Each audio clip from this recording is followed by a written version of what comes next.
We played the Anthem demo for a video on the channel, and after the experience in that, I was completely content with not picking up this game at launch. If you remember, the demo came out only a few weeks before the launch of the game, and what we saw during that demo was a myriad of issues. The core of those issues had mostly to do with performance. It was very choppy, the frame rate was not great, it lagged in some areas. And beyond that, I just overall was not that impressed with the game. I didn't feel like the interface was that interesting. I am a fan of loot shooter games, and I look forward to each new big release, waiting to see what kind of improvements they can make to the genre. My initial impressions from the Anthem demo was that there was not anything new or big or anything worth going out of my way to spend the extra money or time investing in the game. I wasn't the only one to notice that there were issues with the demo. It seemed like everyone else noticed the same thing. And again, that's really worrisome considering how close we were to launch. It wasn't a case-by-case issue, it seemed like the spectrum of problems were being encountered by everyone. But, you know, at the same time, it is a demo. We can expect that demos and betas are going to have flaws. They're technically not the completed game. So we must take the promise that these things will be fixed by the time the game launches, or at least work is being done on it and that there is forward momentum and progress. So leading into the launch of the game, there's this sort of uneasy tension. Everyone's kind of excited, but kind of preparing to be let down. No one knows really what to feel.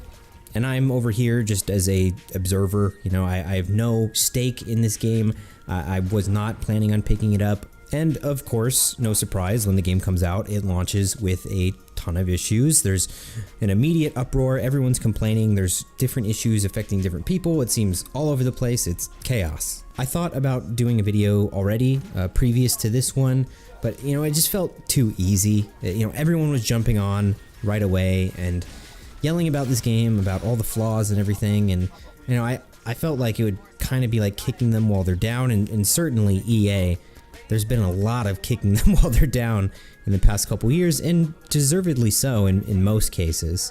But I'm also a huge fan of Bioware. You know, they've made some of my favorite games. Mass Effect 2, incredible. It's one of my favorites. It might be my favorite game of all time. And I want them to succeed. I want them to do well. Maybe it means moving out from EA's umbrella. I don't know. Mass Effect Andromeda was so bad.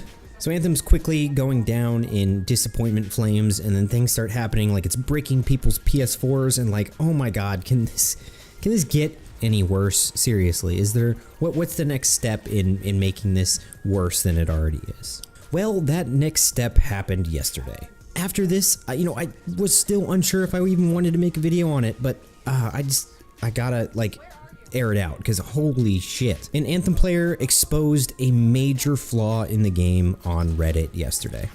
Through experimentation, this player found that the level 1 gun in the game, the basic gun, I think it's like the default gun that you get when you create a character, is in fact the strongest gun in the game somehow. And that makes zero sense, but testing has proven it to be true. And what I mean by that, and what this user has found, is that the level 1 gun, in fact, is doing more damage than a level 45 masterwork or ultimate leveled up gun in the endgame. What you'll find in Anthem, and you'll find this in many other games that have RPG elements, is that when you damage an enemy with a gun or whatever weapon you're using, you get these damage hit markers next to the enemy in a numerical value that show you exactly how much damage you're doing. What was shown in the Reddit post was that a level 1 rifle was doing about 286 damage against a normal basic enemy, and that the level 45 gun was doing 1184 damage against the same enemy. Obviously, by that would mean that the level 45 gun is doing more damage, but what is actually happening is that those numbers don't seem to mean anything at all, actually. The user noticed that while the numerical value was higher using the higher level gun, the health bar depleted differently. The level 1 rifle was taking 4 bullets to kill an enemy, and the higher level gun 6 bullets to kill an enemy. So imagine this, you've played 40 to 50 hours of Anthem, you know, it hasn't been the best experience, but you're making do with what you got. You spent a bunch of time grinding enemies out, getting the best gun to fit your class, to fit your build, and you reach that plateau and you feel like you're in a good place, and as it turns out, you could use the first gun you get in the game and it's better than anything you could have right now. And geez, is that not the perfect metaphor for how Anthem is doing right now? That essentially breaks a major part of the game. The core part, the drive of the game is to get loot, is to level up your character, build out as powerful as you can be. So this of course blew up yesterday. It was everywhere. You couldn't avoid it if you tried. Speculation of course began immediately as to what the cause of this is. The developers were kind of quick to respond, and they said this is just a bug, it's a glitch, it's something they missed, and it's something they're going to patch out. Just a bug, clearly just a bug. Not everyone is so quick to buy that. There's been claims that this was just lazy design and that Bioware pushed out a unfinished broken game, probably at the behest of EA, who wants to meet deadlines. But again, you know, speculation is speculation. If the devs say it's a bug, maybe it really is just a bug. You know, my next question at this point is, what can Anthem do to recover from this? Is there even an option for recovery?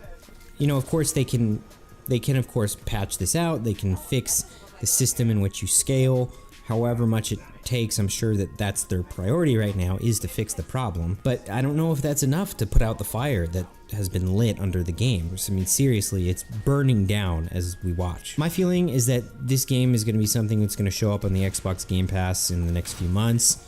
You know, it's a multi-platform system, but it's going to be something that's going to get heavily discounted. I don't know, longevity-wise, if this is going to be something that sticks around as much as Destiny.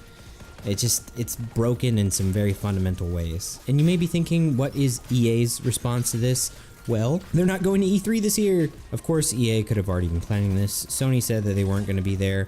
EA might have already been planning to release this at one point. But the day after all this Anthem stuff happens, I don't know. Doesn't feel right. Let me know down in the comments if you're playing Anthem, if you were playing Anthem, if you thought you were going to play Anthem, and then this stuff happened. Please let me know. I look forward to hearing from you.